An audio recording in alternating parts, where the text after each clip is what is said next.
All right, what is up? It's Monday morning, fresh off of another major weekend. This weekend, we had the DC regional race. The boys and girls of North America were throwing down all across the United States Capitol. And we're here to talk about it on today's show.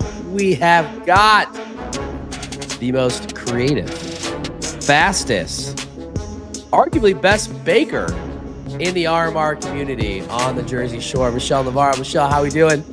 We're doing good today. It's sunny. It's Monday, starting off a new week, ready to get going. Hell yeah, I love that.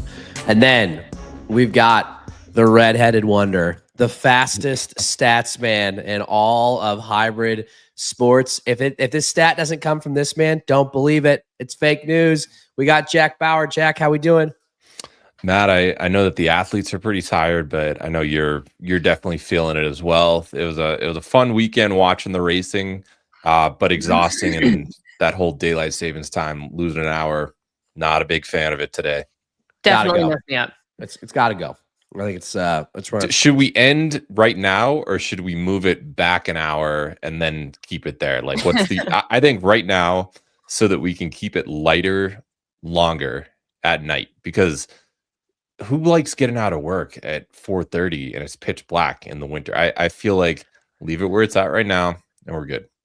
I can't remember which one is the one that you want. I think you're right there. I think this is the one that we want. Yeah. It's late. Yeah, it's lighter later. But for morning people that like. But then when the Earth's axis tilts, there's a reason why we fall. I don't know. I don't get it. The argument fall forward, spring back.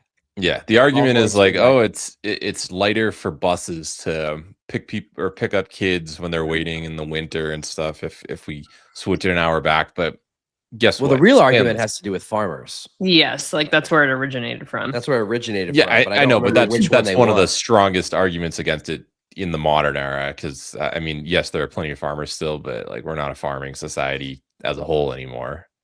No, well, AI is coming. So we might be. But speaking of farmers, there were a lot of farmers carry this weekend in DC. A lot of farmers carry. Great segue. Super smooth. Before we do, I just got to give a quick shout out because I am wearing my Resolute Coffee shirt. So shout out to my good friends over at Resolute. They have, if you're a coffee drinker, Brian's got this strawberry co-ferment, and I'm not a strawberry guy. I got to be honest. I mean, I don't like mind it. It's not my favorite. More of like a raspberry, blueberry kind of fruit guy. He sent me this strawberry co-ferment, and oh my God, I texted everybody that I know who likes coffee, and I was like, you got to get this. This is how good it is. So if you're a coffee drinker, head on over to Resolute Coffee and see if they got the strawberry co-ferment for sale. And if they do, get some. Let me know what you think in the comments. But we had racing this weekend, so let's go ahead and get to it. We are going to recap. However, it would not be... Actually, you know what? Do we want to do the recap first? Or we want to talk about the controversy first? I feel like we got to talk about the controversy because it impacted the race. That works. All right. So, by now, if you are a diehard follower of the sport like us, or if not, you've probably heard about this. Dr. Alondra Greenlee, who is an incredible human being and actually was one of the OGs in terms of on the women's elite side. She was historically one of the best and still is a very strong athlete in the hybrid sports world, not just HYROX, but she's competed in DECA, Rally at the Valley, you name it. If there is a hybrid sport event in the United States, Dr. Alondra Greenlee has likely competed. I believe, didn't she do the Jack, what was the crazy one that they did? I think Corinna Coffin did it with Lauren Weeks, and it was like I think Tara Jackson did it too. It was like on a beach. And there was like or battle. No. Oh no, no, Jack, you know what I'm talking about. Go Ruck Games. Yeah. Yeah. I think she's done it all. Anyway, if you don't know who she is, now you know. She is an orthopedic surgeon. So she does not have the time to race now like she did a couple years ago, which is understandable. At some point, careers have to win out, and an orthopedic surgeon is a noble profession. So she has not been competing as frequently as she used to. However, she did qualify for this North American regional. She qualified for both singles, and then obviously we'll get to this, but she qualified in the doubles with Bracken's arch nemesis. And she did not, she was unable to attend the athlete briefing on Friday night, and due to a work conflict. And they told her that she would not be allowed to race. And then it came out, which, whatever, fine. She said fine. And then it came out that the next day that there was another athlete who also did not attend the athlete briefing on Friday night, but was participating in both the singles and the doubles, but did attend the athlete briefing on Saturday. And that athlete was deemed to be able to race. Now, in Alondra's words, not mine, she pushed them on this. They told her that she was being aggressive and unprofessional. And I just have a hard time knowing Alondra that unprofessional does not describe Alondra. So I'm going to say that there's probably no way that that's true. But Germans not being able to handle someone from Jersey or New York. I mean, aggressive. I don't think it's aggressive. That's just East Coast. So I don't think that. I don't know. I mean, who's to say? That part doesn't really matter. But my question for the two of you is this right? The answer is clearly. Well, I'm not gonna say what I think the answer is. Is this right? And what should we do differently going forward? I think overall, I'm just upset that this is something that we have to talk about. I think no one would disagree that we want all athletes to be treated fairly and the same way. And this is just an example where that's not the case. And that's just a fact. And so it has nothing to do with the athletes. They're just, they just want to compete. So it's just really unfortunate that they are not being treated the same. And Alondra just wanted a reason why, and I'm not sure that she got it. And it's just very confusing. I don't really understand why we can't just have rules and follow them for every single athlete fairly. And it's not like she was at the venue just like, I'm going to go get some food. I'm not going to show up. She literally had a valid excuse why she wasn't there and notified them. I don't see a reason why you can't have a recorded version of the lecture or something where you can meet with someone once you get there, even if you're not with the entire group, to be like, all right, it's understood. Or if you simply don't go to the mandatory rules briefing, that's on you if you screw something up, because you had the chance to learn every single thing properly. And if you don't go there and you make a mistake during the race, too bad. But I just think the timing was kind of ridiculous. I have the athlete guide pulled up, and the first mandatory athlete briefing was from 4 to 4:30 in the elite lounge. That's on a Friday. A lot of people. What was the deadline? 2 weeks before, 3 weeks before, for a 7:30 race on a Saturday. So yeah. So you've got approximately 27, 28 hours beforehand. That includes travel time. So say that you didn't live in New York, doesn't matter where Alondra lives, but say that you had to fly from the West Coast of the US, you have to take a morning flight and then get to the venue and arrive there. You just might not have wanted to be there physically or able to at 4:00 on Friday. I think that it's completely reasonable to take an afternoon flight for a 7:30 p.m. Saturday race, especially if you have a pretty demanding job. So I think that the timing of that is a real issue as well. Also, just kind of elaborate on a point you just made. Why does it matter? It doesn't. Dr. Alondra Greenlee has raced Elite 15 races before. She has raced at Elite 15 World Championships before, as recently as Manchester. She's done probably 20 plus HYROX races. Not that that matters either. To your point, Jack, if you don't follow the rules or you break a rule, then like you get penalized in the race. Why does it matter? That's the thing that I don't understand. It doesn't. And she went to the doubles race, and she went to the doubles briefing the next day. Like, I'm really just like failing. Sometimes, like, for a sport that has come so far, and there was a lot of good this weekend, like, man, the production value gets better and better and better. Like, I mean, like, legitimately, it's impressive. It's like, why are we? And it's a regional race at that. Like, by definition, we talked a lot about this so far in the show. Like, respect to all of the athletes, but there is a difference between, in a regional race, there's going to be a difference between the Lauren Weeks of the world, who this is their full-time, they're a professional athlete at this point. This is what they are doing. Everything, I shouldn't say everything revolves around HYROX, but professionally, everything revolves around HYROX, versus some of the men and women who we saw in these races who, for them, they're training alongside of their day jobs.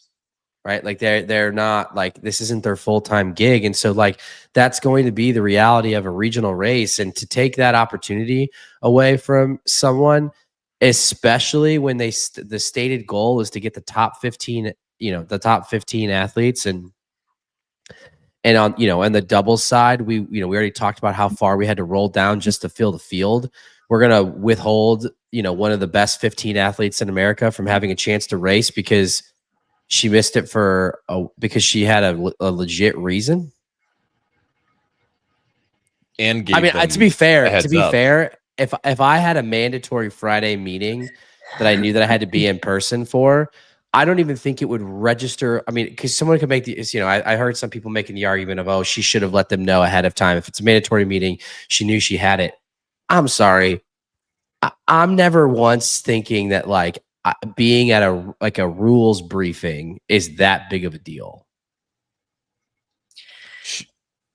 Go ahead, Jack. Oh, I was just going to say, she has prior to this weekend, 6 career appearances in the elite field. This isn't new to her.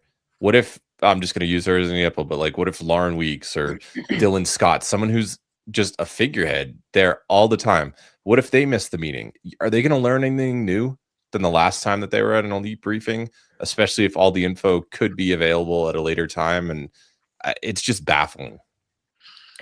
Yeah, I was just going to say, like, I don't know how much notice that Alondra got that she, in terms of knowing about this mandatory meeting on Friday, but I would imagine it's probably somewhere along the same lines of when she got notified that she was qualified for this race. So 2 weeks.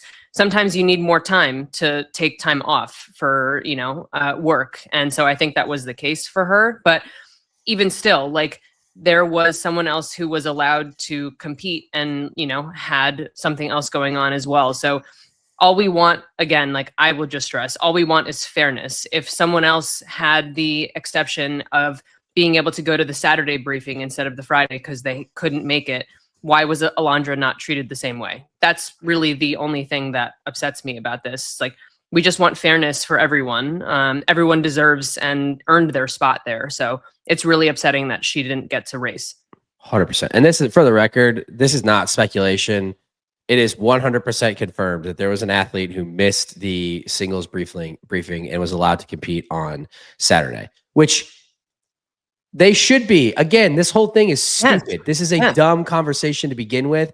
Nobody should be withheld from being able to race. And I hate saying this because I don't want to take away the opportunity for someone else. But if you're going to apply that rule, apply it evenly. Yes. Like, this is the whole, like, it's the, there's multiple instances of where things happen that we don't go back and fix after the fact. It's just there's inconsistent rules being applied. And then there's other rules that they just blatantly, like, ignore. Shout out Cole Learn for having an incredible weekend. Dude is on another level right now, is, definitely put, his stock is climbing at the right time, but clear as day on camera, it was either running to the farmer's carry or the sandbag lunges. I don't remember which one. Grabbed a water bottle and rapid cooled himself. I mean, like, and this isn't like, this isn't Joanna. Like, is it chalk? Is it not? Dude took a water bottle, chucked it on himself in front of 3 judges. 3 judges. And the whole reason why that's a rule is because it's a safety thing, and no one called it. And I know that we're like, if you're wondering why I'm going here, or I'm going is I'm saying like, there's other instances where we have actual rules that are in place for safety reasons that everybody sees that we're not even applying, and then we're going to arbitrarily enforce this rule over here that doesn't do anything to anybody. It doesn't impact the other athletes. It doesn't even really impact HYROX. To Jack's point, the only person that it could possibly impact is Alondra if she doesn't know the rules. And as Jack already pointed out, she's already raced in the elite race 6 times. So what's the difference now? The difference now is that we've got the F1 lights at the beginning. Well, guess what? If Alondra can't figure that out, then she's going to get penalized. Like, it's just dumb. It's dumb. Again, just unfortunate that we have to have some sort of controversy to chat through. You know, overall, the weekend was really exciting. I know that I was very excited, you know, leading up to Saturday and Sunday, and it definitely delivered on other parts. So, yeah. I do want to mention one last thing about Alondra. She did like a 5 or 6 minute video with Matt breaking down what happened, and he asked her, you know, just the background on it, and she was like, it's the same exact slideshow, except the doubles time they say you have to stay within a certain distance of your partner. That's like literally one of the only differences between. But the thing that caught my eye was it's a slideshow. Send the slideshow to her to watch if you can't physically be there. We also live in a virtual world now. Like, why can't they tune in virtually if there is something going on in the athletes' lives that they can't be there in person? Or even if she can't be there physically because of, like, let's say she was in surgery and couldn't get, or you're at work and you literally cannot get that time off. It's a recording. You might not be able to ask questions, but other athletes have asked the questions if that call is recorded, and then you can pick up on pretty much everything. Dumb. All right, let's get to the good stuff, which was the racing. Actually, you know what? We got something else good that we should get to beforehand. Jack, how did the draft work out, brother? Well, this is a very weird question for you specifically to ask, but I guess I can pull up these handy dandy race results. All right, here's what happened. Here's the season standings. If we look at DC, we've got a 24-24 tie, and it came down to that 6-person. Lauren Houston delivered, got 9th place for Matt. Josh Ward finished in 11th. Ryan Douglas struggling on the wall balls, got a little hot.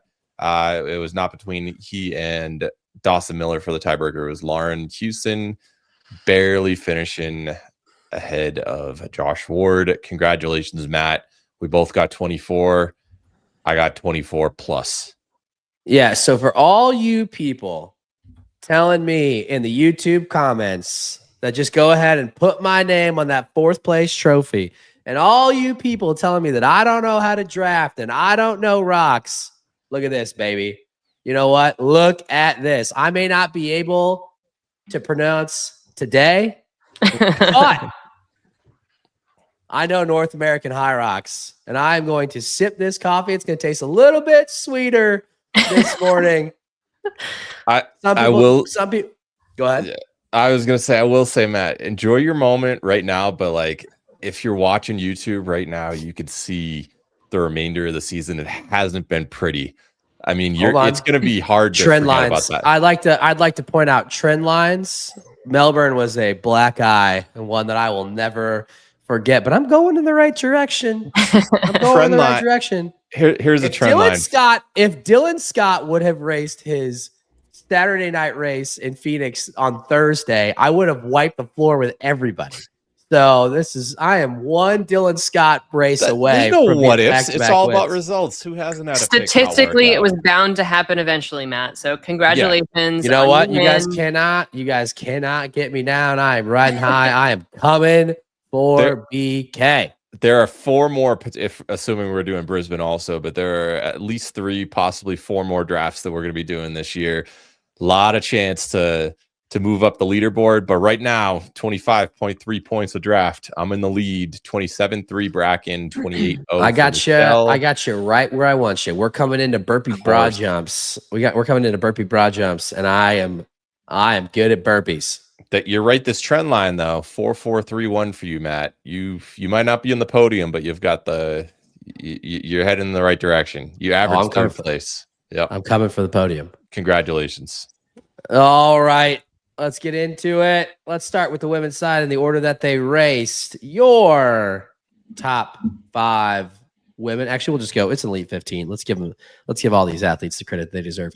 Your first place winner, to the surprise of absolutely nobody except for maybe Michelle, because she didn't take her 1-1 overall. Lauren Weeks, 56-27. Vivian Tafuto, 59 flat. Morgan Scholes taking that qualifying spot with a 60-36. Carolyn Watkins with a 60-48. Chris Rogloski with the 63-05. Audrey Skyver, 63-32. Lauren Griffith, 63-54. Tara Jackson, she's back, 64 flat. Lauren Houston, 64-14. Amy Bevilacqua, she's also back, 64-29. Kat Fossbender, 64-59. Kelsey Hochleitner, friend of the show, Jack and Michelle's training partner, 65-58 in her debut. Leanne Garrard, 66 flat. Lindsay Besagato, 66-05. And Rachel Legacy, 75-09. I just want to first and foremost say that my story of the weekend was Rachel Legacy being a badass and going out there and proving that no matter how hard you think that you've got it, man, women are incredible. The fact that she raced 7 months pregnant and raced back to back, I can barely get out of bed the next day after racing a HYROX Pro Solo. And not only did she do that, she raced better last night. I mean, incredible. Incredible. That was my same exact thought while sitting on the couch watching this with Audrey. I was like, wait, she's racing a second time. I can't even move. I don't have a baby growing inside me like the day after a race. How is she doing this? So I was very, very impressed. Just really powerful and really proud of her for getting, I'm pretty sure this is her first like debut for both elite singles and doubles. What a way to go out. So awesome. Just super impressive. I don't even think there's really words to describe that. But you know what, men? If you're ever too tired and you don't want to train, you're a little sore, that's just an excuse, brother.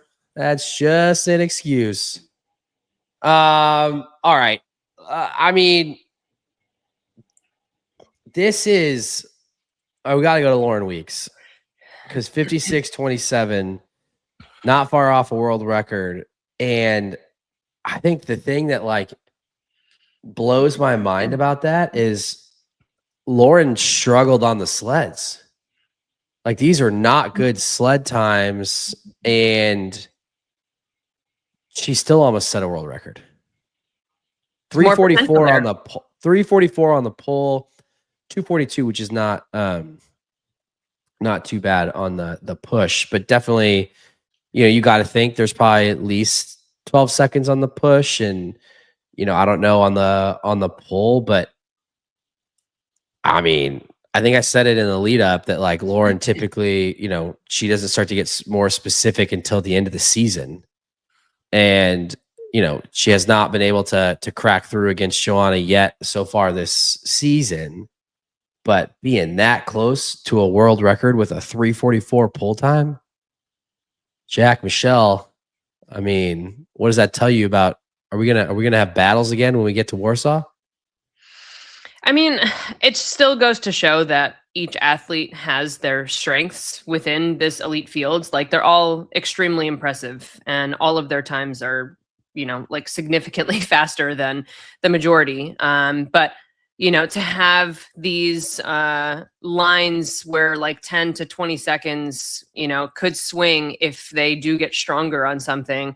I mean, I think that's just exciting more than anything to see that Lauren Weeks still has potential to get faster. So that's kind of what sticks out to me. But yeah, it's really interesting, and it makes for an interesting race too, right? Like when someone takes off on the runs, but then gets into the stations and someone claws their way back, like that's what makes it exciting. So I don't know what we'll see, but I feel like we'll still see some pretty epic battles. I just looked at the numbers. Her run plus rock zone. Did you see what it was? 30 something. 30:35. How many men in this race ran faster than that? In this race, not many. 6. Maybe. Oh, in the regional, because I think we've looked this up before. No, I think there's only this weekend's race. No, I was gonna say I think in a normal elite race with like the world's best, I think there's only like 5 or 6 guys that can do that anyway. So in this regional, I would say if anybody did it, it would have been Rich and Dylan, but I doubt that Rich did. So I would say with Dylan, maybe Cole. Nailed it. Only Dylan. Wow. And there was a quote that Till said. He had some quotes this weekend, but one of them, he's like, "Does she ever look like she's running slow?" And I was like, that kind of nails it. I mean, yeah, she's booking it every single time. It's just so funny because it's like at this point, people need to stop asking, will she or won't she go out hot? Will she change her strategy? She's not. No, she's not going to. She's not going. Why would to. she? She's not going to. People just need to stop talking about it. She's not going to. If there was ever a race to, I mean, you could make the argument that there was ever a race to like absolutely send it. This is the one, but that's what she does every race. Mm-hmm. So like, if she's not going to try something different, she's not going to do something different. Lauren Weeks is just never going to go out and ease into the race. She is going to go 5K pace. I know it's not actually 5K pace, Anthony. She's just going to go 5K pace out the gate and gun it. And it was, it was impressive because, there was a moment where it's like, oh, Vivian's going to go with her. And then Lauren was just gone. And then, so I actually did not watch the singles races live. I watched them after the fact because I was at a concert on Saturday. And so I saw some of the comments coming in and about like, oh, like, Lauren got, tough sleds or it was tough sledding. Vivian caught up. But I had seen the end result. And then to see that they were together after the sleds, but that Lauren still won by 2.5 minutes. That's crazy. Her running basically alone. Mm-hmm. Visually, it did not make sense. If you watch the first like 15, 20 minutes of the race, you're like, there's no way she's on 56 pace. Like those sleds slowed her down. I was expecting 58, which is still remarkable. But then she just never slowed down and just kept getting faster on all the zones. It was just impressive. That second 2/3 of the race, she figures out those sleds, takes off 15 seconds on each of them, which most of the athletes are going 15 seconds or so faster than her. That's a world record. Yeah. And she got the wall balls back. I mean, it's crazy that we're even having to say that because Lauren Weeks has always been one of the best wall ballers in the field. But like the last 2 majors, judges have kind of been all over her a little bit. Back to a 324 wall ball. So awesome. It's hard to do it much faster than that. Yeah. Yeah. But including her start and stop, going around hairpin turns, everything in the rock zone, her average running pace was 5:40 per mile or 3:31 per kilometer. Wow. That's a fast doubles time. Yeah. That's painful. That is painful. She's the GOAT. She's the GOAT. Jack, close your spreadsheet really quick. I got a little teaser for the two of you.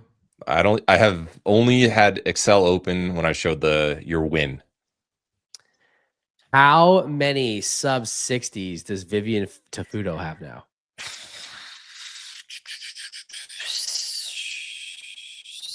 5 or 6? 4. 4 out of her last 5 races, excluding the World Championship where she went 61.58. She has got 4 out of her last 5 sub 60s. 59.38, 58.35, 59.01, 59 flat. Listen, if you are not a believer in Vivian Tafuto or you do not think that she is someone to be reckoned with, or then you're not paying attention. She is one of the top women in the sport right now. I don't even know. I'd be willing to bet that if I did another teaser, and I actually don't know this, I'm doing it live, Jack. There's probably nobody that has. There probably aren't. I bet the only women that have multiple sub 60s are Joanna, Meg, and Lauren. Most likely, I Yeah. think the rest are 1 or very, very close.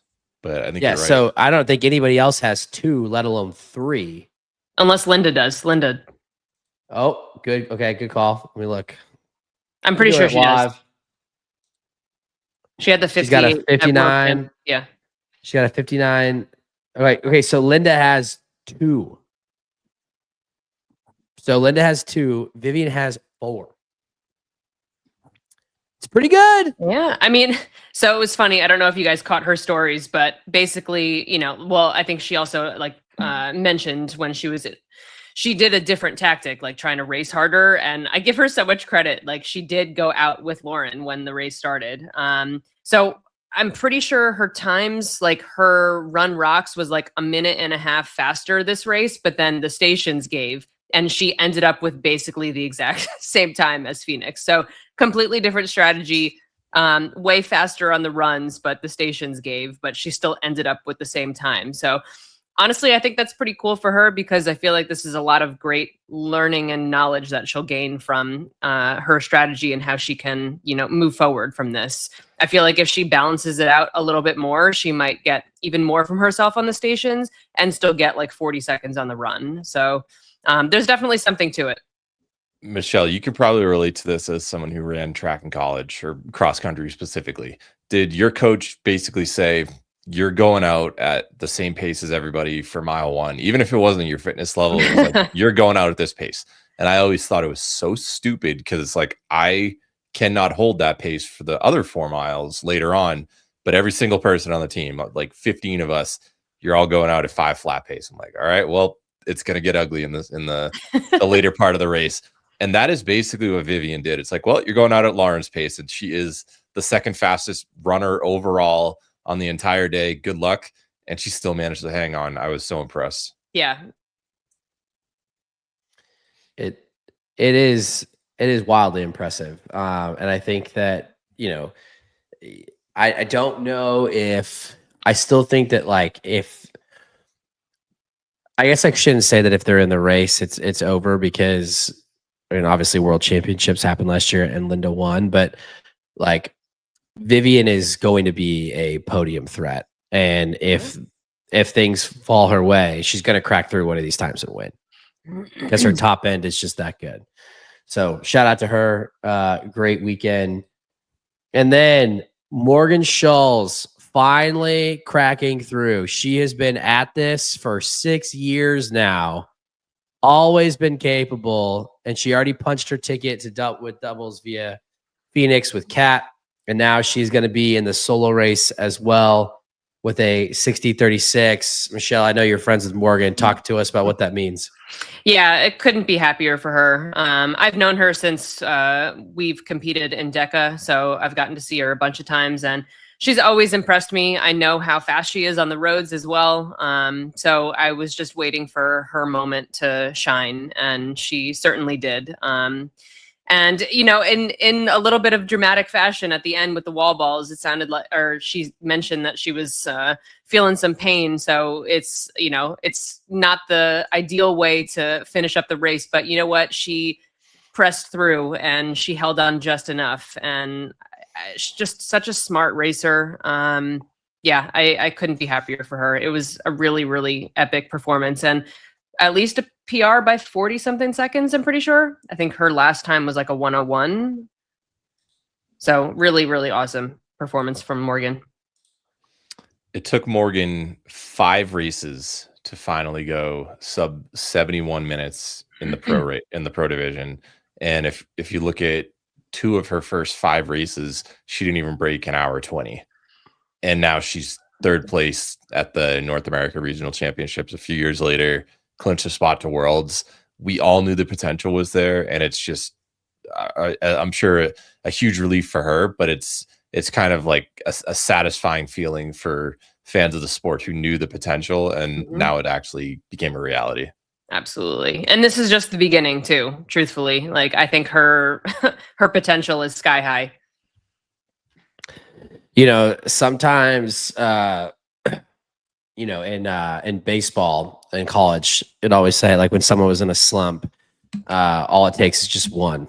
It just takes just one. It can be it doesn't have to be a blast. It could be a bloop, a little squibber that gets, through the right side of the field, just past second baseman, counts all the same, and then someone gets hot. Gotta wonder if someone like Morgan, who has been, chasing this for so long, if now that she gets that, she breaks through, she qualifies, is this the thing that propels her forward? And now we see her as, being someone who is going to be a staple for years to come. It'd be hard to argue. It was a very impressive race, and she's in Milwaukee now. She's training with the dogs. So good for Morgan. Really excited to see her break through. It'll be awesome to watch her compete twice. And then shout out to Carolyn Watkins. I mean, this is someone else who, like, the story of the race was Morgan, but Carolyn Watkins has not been doing this that long. Sure, her first HYROX was Dallas of 2024, which, if I recall, was in November of 2024. So we're not even at 18 months yet. She hasn't even been racing for 18 months.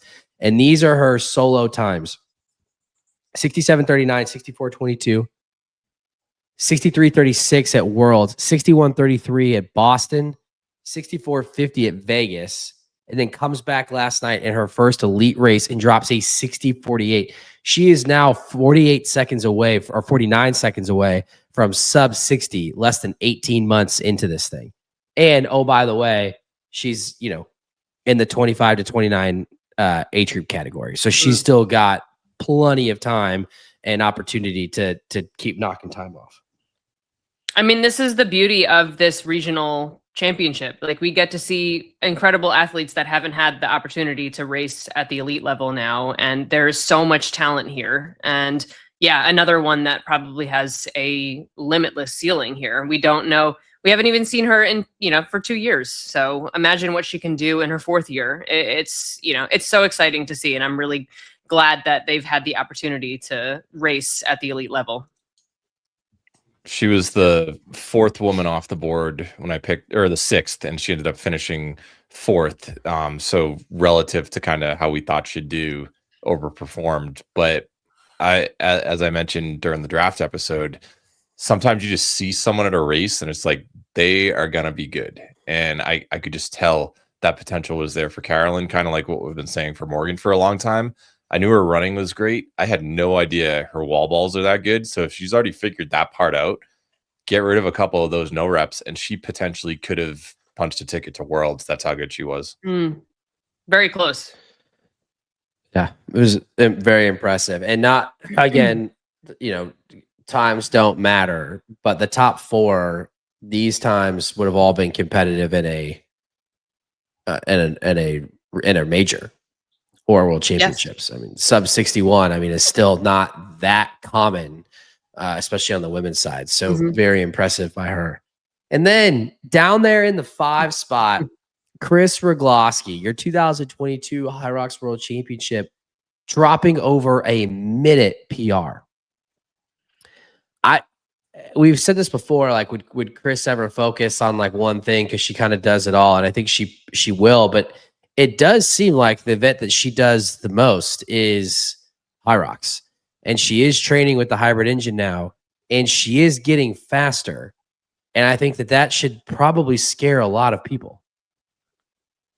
She is so impressive, just period. Like, her stationing, especially at the end of the race. I mean, I didn't have any doubt that she would be up there, which is why I picked her, and she absolutely delivered. She has crazy hip mobility. I've never seen the burpees that she was doing, and then her wall balls. Different style. Wild. Actually, it's kind of funny that I brought that up, because I remember at Worlds she was racing. I don't remember who she was racing with. I think it was. She races 82 times a weekend, but it was one of her doubles races, and she was getting no repped. And I remember, like, I think I actually texted you guys about it, because I was like, it's insane to give Chris Rogloski, like, they were no repping her for depth, and it's like she was arguing with them, which is also funny because, like, Chris, the competitor, is like super fiery and actually like kind of intimidating. But when you talk to her, you're like, it's like Jekyll and Hyde, because she's like the nicest, like kindest person that you've ever like talked to. But like when she's in the middle of a race, like she'll kill you.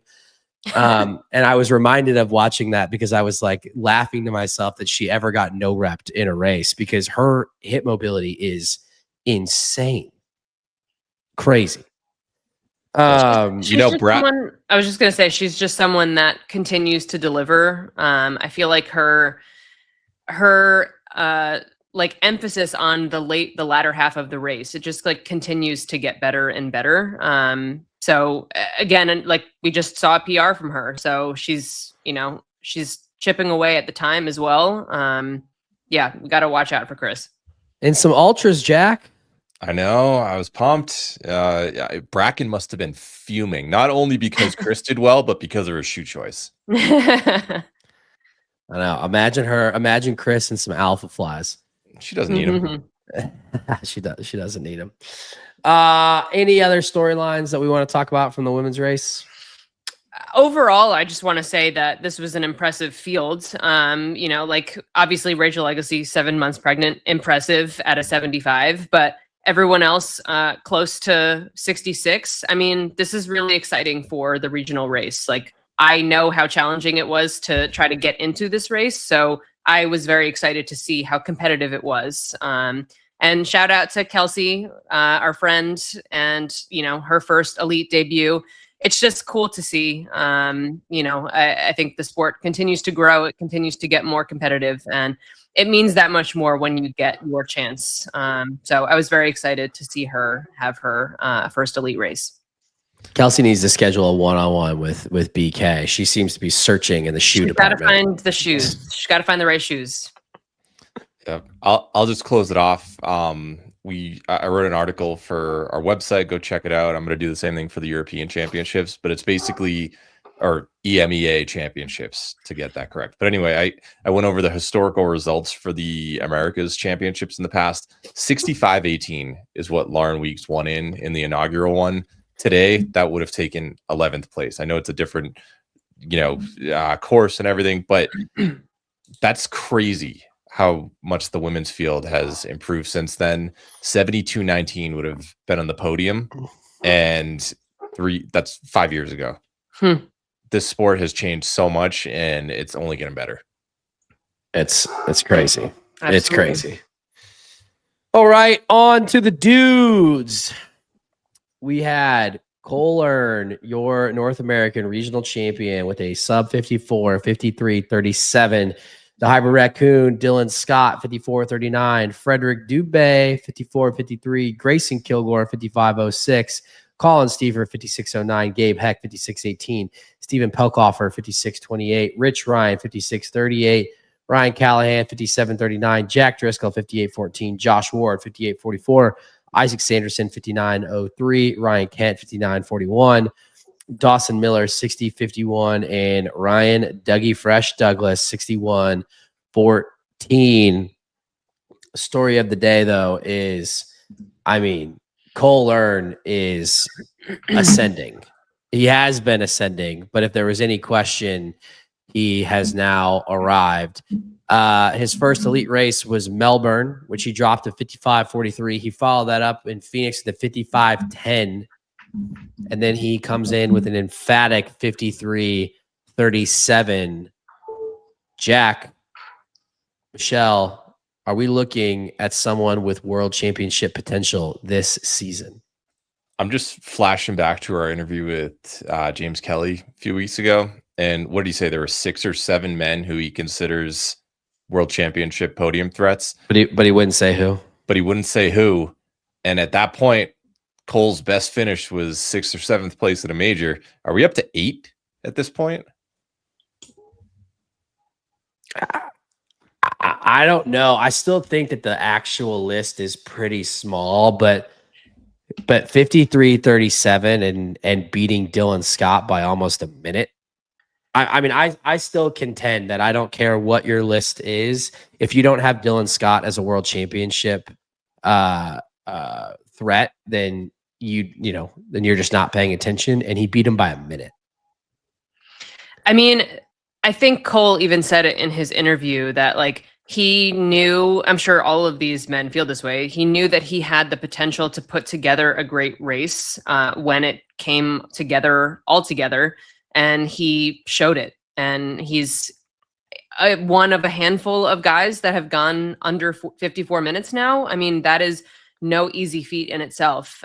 So I just think it speaks to the level of the athletes that we have in here. When they get their race right, they can put it together really well. And so I just feel like we can't say there's only a handful of guys that can win this race, because when you have people coming out of, just dropping times like this, I don't know what else to say. I feel like it's just still up in the air.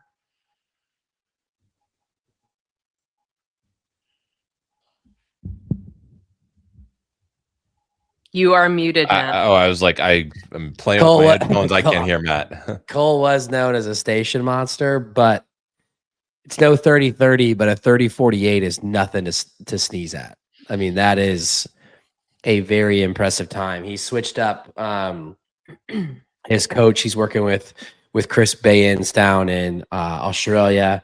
I mean, this is wild. And he came in to the wall balls at the same exact time as Ronk did when he set the world record. And honestly had a chance. Like he just ran out of gas. And then I think like once he realized he wasn't going to get it, and he had a pretty comfortable lead, and he knew he was going sub 54.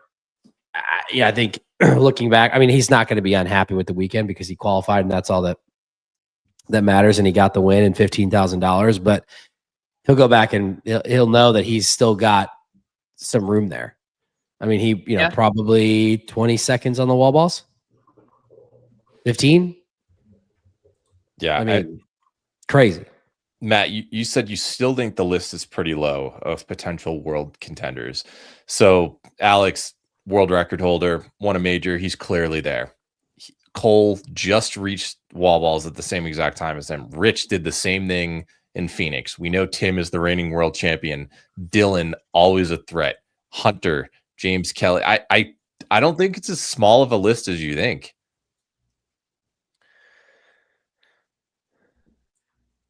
Yep, I agree.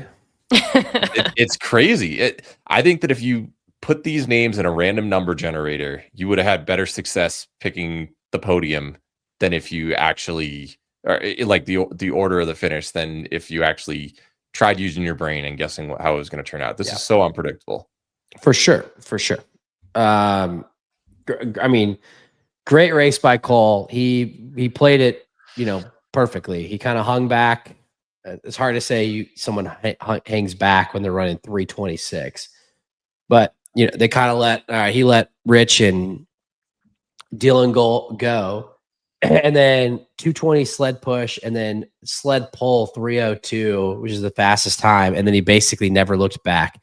Came in, he dropped a 2:09 burpee. That's like what we see some teams do in doubles, Right? And he did that himself. 2:09 burpee, followed up with a 3:53 row, a 1:20 farmers. My quads are filling with lactic acid reading this. A 2:33 lunge. Those are doubles numbers. Must be feeling good. That's like as fast as I do lunges without a bag. It's crazy. It's crazy. I don't know what the rest of his race schedule looks like. I do know he's going to Warsaw because he's going to race with Alec Plo. And so you would think if he's going to race with Alan, he's also going to race the solo race as well. But I mean, whatever Chris Bayens is cooking up down there is definitely working. So shout out Cole, awesome race. And then Dylan Scott taking that second place time with a 54:39. I mean, Dylan's trajectory at this point is just insane. His last 5 elite races, 56:15, 54:58, 53:38. Then he had the 57:39 in Phoenix, and then following that back up with the 54:39 after he also ran a 53 in Phoenix. Dylan is one of the fastest athletes out there. I still don't think that people give him credit for that.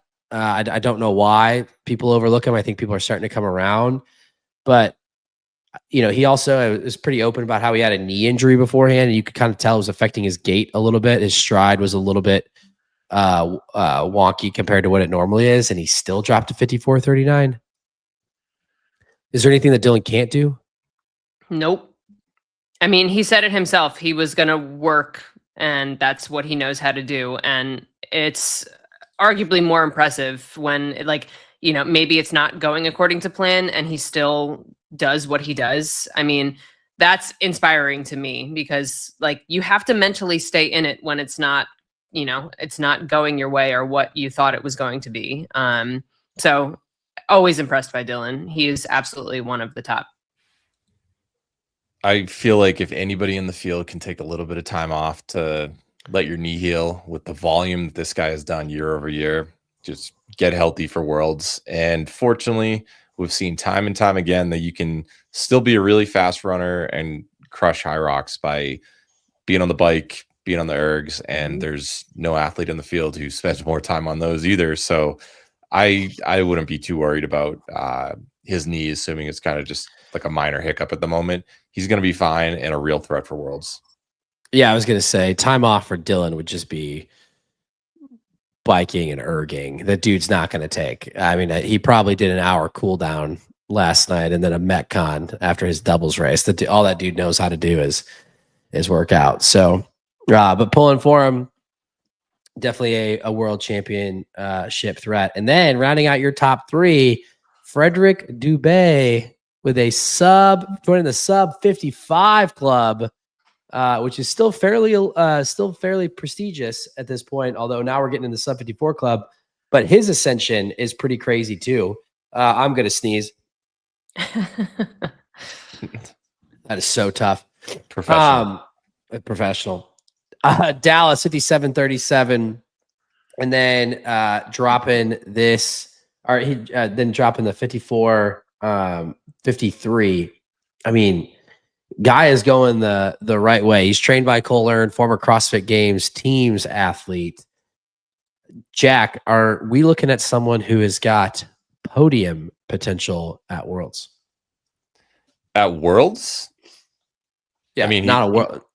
Yeah, now I'm not saying that he's going to win, but is he someone that could be in that mid pack that if there's a blow up could eat people up and wind up in maybe a third position?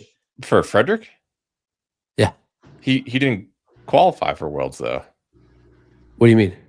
Oh my God, I am so tired. Only one winner here. We're going to cut that. I was gonna be honest. I don't think so. You can't really be in podium contention if you're not in the race. If you're not in the race, holy cow! I need everybody to know that I have slept a total of 8 hours in the last 3 days. I am running on pure fumes and vibes. Scratch that from the record, Jack. I was just making sure I wasn't missing. I'm like, no, you're not. Help put this rise though in context for us, Jack. I mean, I don't know that we've seen someone go from what was his debut race? Yeah, 2024 is 65. Again, HYROX Toronto. So we're talking about someone less than 18 months in the sport going from a 65 to a sub 55. Yeah, in this past fall, Toronto and Dallas, he ran 10 seconds within those two times over the course of a couple months. So to jump from 57 mid to 54, 53 in a course where a lot of people ran pretty close to what they typically do, didn't seem, it might have been slightly fast, but regardless, he beat a lot of really, really good athletes. Sub 31 on his Run Plus Rocks. Not too many CrossFit Games teams athletes or regular athletes who are getting within like a minute of that. So very impressed with his running. He's going to be dangerous. Obviously, a legit team athlete as well with Samuel on Sunday. So very, very bright future. If he's going to work on his running and he's already doing this, that's scary. Yeah, I think the thing that blew my mind was Till was saying that Cole is coaching him and that they've been working on increasing his run volume, and he's only running like 30 or 40K a week, which is like, I'm not great at math, but we're talking like less than 20 miles. I mean, that's 2025. great. Yeah, it's crazy. There was a moment on the course when we saw Rich fall back, and Frederick was just he got ahead and he was like in third position, but I think he left whatever zone they were in fifth or sixth, and I was like, "What the heck? Did everybody go and get water? Did they stop? Did they take a wrong turn or something?" It just made no sense how he like found himself moving into that position from the run. But then you look at his splits after the race, and it's like this guy can just run. Yeah. Yeah. And Very he was the impressive. last Mr. Irrelevant, the last pick of the draft. He got you the win. I think he's That's the right, good guy, baby. Matt. That's right. I'm not gonna be able to get. I'm not gonna get lucky with that again, most likely. But and then how about Grayson Kilgore? I mean, 5506. He had the scare in Anaheim, which pretty sure he said was just like an electrolyte issue, but came back on a very tough Vegas course and ran a sub 57 with the 56:53. And then he ran his second 55 of the season. He ran his first 55 in Chicago, 55:33, and then he got a PR in this race, the 55:06. I don't know that there's anybody in the U.S. who is going to benefit more from the new rules in terms of racing your way in than Grayson. And if he gets in, watch out, because I definitely think that there's still plenty of area of opportunity for him to continue to get better. Yeah, this was a very, very impressive race from him. I had thought that he had this potential as well because we saw him run a 55, I believe, in Chicago. So really excited to see him continue to ascend here. And pretty sure I caught this right. Matt, did you check out the shoes that he was wearing? I did. He was wearing those Mizunos. So, I I mean, hey, if it works for Grayson and for Rich, could be seeing a new shoe over there. New shoe goofing. Grayson's one of the good guys in the sport, so always excited to see him do well. And then the other performance that really stuck out to me here was, Colin Steefer. Guy has just been getting after it, trading, and it's kind of funny because he's not as newcomer. He's been around for a while. He got his first elite race at the U.S. Championships back in 2023. He's been racing since 2022. And he kind of like for a while was stuck in that like 59, 58 range. So far this season, he dropped a 56.50 in Chicago and then dropped this to the 56.09. Someone else who's likely going to benefit going forward from the new system. And he's continuing to get better. He's running a lot. That was the thing he knew he needed to get better. He came from a high-level CrossFit background. I mean, Colin could be someone that, is going to be competitive, at least in the North American regional. But I would say he likely will have a good shot at finding his way back into these elite races here in the not too distant future. Yeah, another really impressive performance. Colin did really, really great in this race. And yeah, another one that's continuing to just improve over time. So this was exciting to see from him. I think the good thing about this North American regional is, and being limited to people in your region, is you got some new athletes who just finally got a chance to compete again on a big stage, which is so difficult to do in the majors just due to the current qualification system. But we've seen with Colin in the past, for instance, just give people a chance and you don't know how crazy they're going to do. Didn't he get sixth or seventh at Worlds when he was basically called up moments before the race? I think Tim dropped out for that one. So you never know what's going to happen when people finally get a shot to go in there. You see athletes like Frederick end up on the podium, Colin top 5, number of other surprises, Cole winning. Granted, he ran a major before, but I think that this is showing that giving new athletes a chance to shine is really working out. Absolutely. Just for the record, it was JK who got the call up when Tim dropped out and got 7th. But he did get the call up in Nice and he finished 12th. Yeah, there's just so many good guys to root for him. I think the story of the weekend, though, on the men's side, other than Cole, is probably the ascension of Steven Pelkoffer. Big PR for him in the solo race. He ran a 56.28. Prior to that, his best race was Atlanta with the 57.43. Dylan has said that he thinks he's a sub 56 guy, and he just needed an opportunity to show it. And last night, I think after the doubles race, I'm getting a little bit ahead of myself here, but he said, I think people have always thought of me as Dylan's partner, and, not necessarily one of the dudes. And I think this weekend he let everybody know that he is one of the dudes. He's gone full-time into HYROX as of this year. He quit his corporate job as a data scientist and is now training full-time. He's the other half of the Triangle Boys, and he's got a coaching business, and it's working. So, that's another name, someone to watch out for. And he's got that Wisconsin blood. They call themselves the Triangle Boys, but don't let that man is so Wisconsin. Steven, don't forget your roots, brother. I know you listen. We'll claim him. We'll take him. So awesome race from him. Jack, Michelle, any other thoughts on the men's side? There's so many guys that we want to, cheer for. A lot of these are friends, and it's sad to see people not have their day, but we know how unforgiving this race can be, and everyone will have their chance again. I have no doubt about that. So really just rooting for everyone. It's tough out there, and it's always impressive and inspiring to see. If the outcome was guaranteed, would we keep doing it? Yeah, no. Probably not. And it just goes to, go ahead, Jack. You finished your thought. I was just going to say, it goes to show, we're talking about, Rich Ryan as potentially a threat to win a major, and he was 8th in this regional. And I think that if you would have said before this weekend, if you would have insinuated that Rich or, probably Rich, Dylan, or Cole were going to finish outside of the top 4 or 5, I think people would have said that you were crazy, but that's why we race, because you just never know. Just never know. That was kind of what I was going to say. It's like, it's so unpredictable at this point. People are going to blow up in Stockholm. I know we've still got Warsaw. We've got the EMEA regional champs coming up.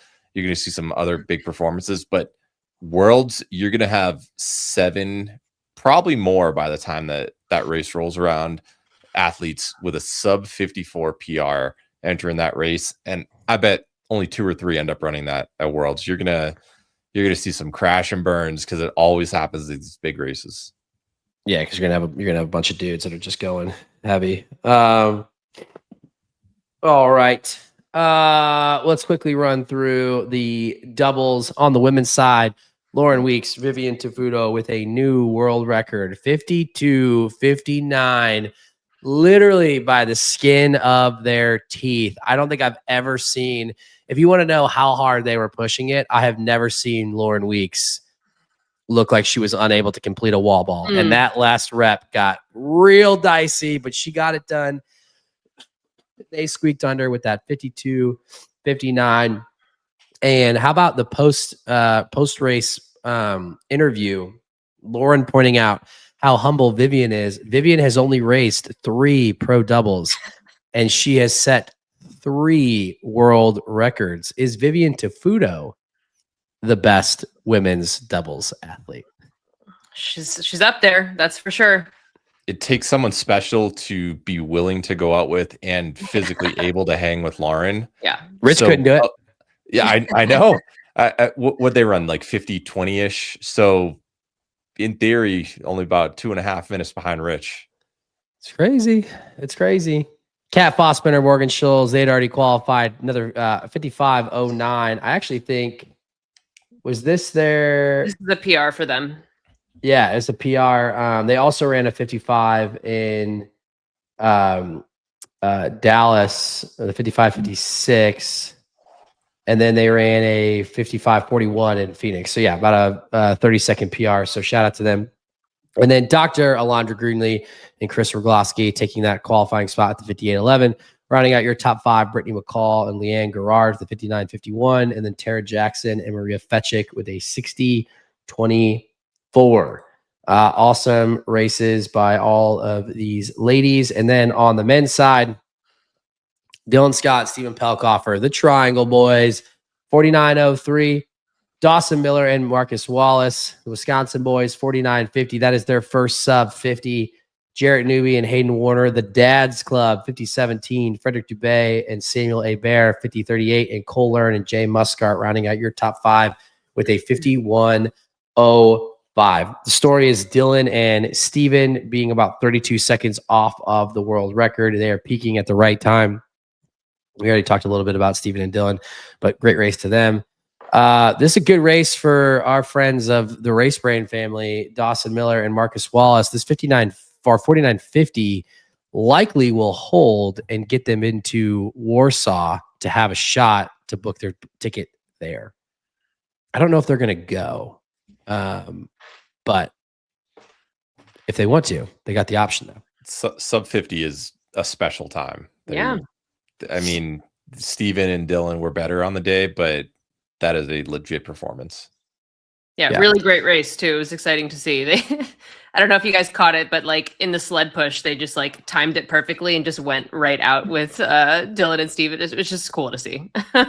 And Dawson, you know, I know that the field was trying to prevent him from running fast after Farmer's Carry, but he did his best to get through that fiasco. Cole's face was so funny. Like what Cole's like, what the hell is happening? Right? This is crazy. It was like 6 guys all trying to go right as Dawson dropped it, and that was crowded. It was hilarious. Great race by them, and then Jarrett and Hayden. I believe that this is a pretty big, this is a big PR for them. They had never gone sub 51. Nice. And then they dropped a 50-17. I'm almost positive. Let me just double check. That's a great time. Yeah, this is their PR. So great race by them. And then Jazz Jack mentioned Frederick Dubé and Samuel A. Bear. That could be a team to watch in the coming seasons. All in all, I think overall thoughts on the weekend, there wasn't any, like, I will say credit where credit's due. It did seem like the judging was better. There wasn't like many moments where they inserted themselves. I will say, there was the one moment in the doubles race where they gave Dylan a warning, but then he clarified why he got it, and it didn't seem to be a problem. So all in all, I thought it was a great weekend. Vinny looked awesome. Tommy is the best announcer in HYROX. So I know that everybody loves Faisal over there in Europe, or Faisal, but it's Big Tommy all the way. Just having a couple spotted cows for the boys when they got done racing. I mean, come on. Get you an announcer who's waiting for you with an ice cold spotted cow. Yeah, I mean, it was fun to watch all weekend. I mean, just, you know, being able to kind of tune in this way and seeing how it's progressed over the years has just been really, really fun. So I'm looking forward to seeing more.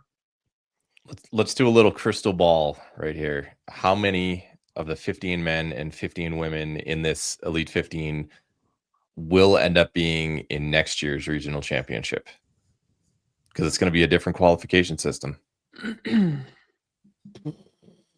We'll go with third. We'll go 5. Only 5.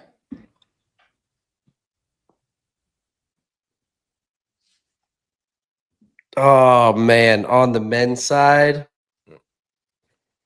nobody rolled down, right? Hunter for Isaac. Okay, so Hunter for Isaac. So then I'd have to think about like who the up and comers are. We're gonna see 10 of the same men. We're gonna see 8 of the women. I was literally thinking 8 to 10 for both. And we're going to see Michelle Navarro representing on the women's side next season. It's the goal. Book it. Book it. All right. Jack, Michelle, any final thoughts? Nope. All right. Time on the couch. Did it. Glad to be training again. Yeah, glad to be training again. All right. Let us know where we got it right. Let us know where we got it wrong. Subscribe to The Drop. We out.